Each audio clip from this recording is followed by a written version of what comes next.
oleh para mubalik di awalnya, walaupun nanti judulnya berbeda. Ya. Subuh ini saya ingin menyampaikan makna dari ketika Allah menggunakan kalimat ujung dari surat Al-Baqarah 183 itu, la'allakum tattaqun, gitu ya. Pertama,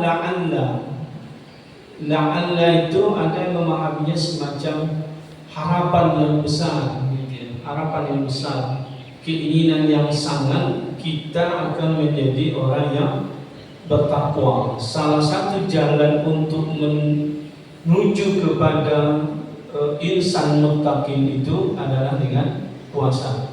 Tapi bukan ini saja jalannya. Karena ini momen Ramadan, maka diambillah salah satunya itu puasa. Karena kalau kita buka lembaran Al-Quran mulai dari halaman-halaman pertama nanti sampai terakhir, itu banyak diceritakan, banyak dijelaskan tentang karakteristik, tentang ciri-ciri orang yang bertakwa itu. Mulai dari ayat 2 sampai ayat 5 surat Al-Baqarah itu bercerita tentang siapa sesungguhnya orang yang bertakwa. Begitu juga ketika buka surat Ali Imran umpamanya ayat 134, 134 dan seterusnya, itu juga diceritakan tentang orang-orang yang bertakwa. Salah satu jalan menuju kepada ketakwaan itu adalah dengan puasa itu. Bapak Ibu, orang yang paling mulia di sisi Allah itu seperti yang dijelaskan dalam surat Al-Hujurat. Surat Al-Hujurat ayat berapa itu? Inna akramakum 'indallahi atqakum. Al-Hujurat 13.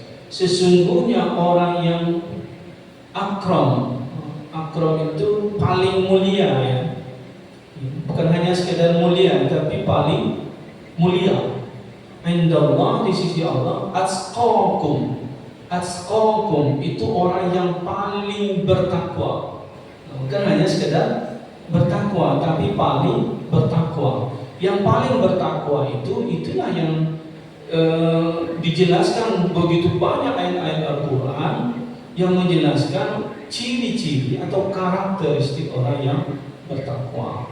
Jadi harapan kita nanti Bapak Ibu, dengan kita berpuasa itu, kita mendapatkan satu poin dari usaha untuk meraih nilai ketakwaan yang sesungguhnya itu.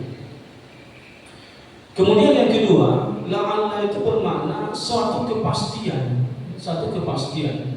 bahwa ketika kita berpuasa seperti yang diinginkan oleh Al-Quran, Bapak Ibu, yang dipakai Al-Quran untuk ayat berpuasa pada bulan Ramadan itu redaksinya syiyam, bukan shaum. Walaupun artinya sama, ya, shaum, syiyam artinya sama, tapi maknanya itu berbeda. Maryam juga berpuasa. Lihat dalam surat Maryam, ketika dia merasa khawatir tentang anak yang lahir dari rahimnya yang tidak punya ayah. Dia khawatir nanti kalau ditanya oleh kaumnya, siapa ayah pajaku? Selama itu Maryam belum pernah menikah, kecuali menurut pendeta Yusuf.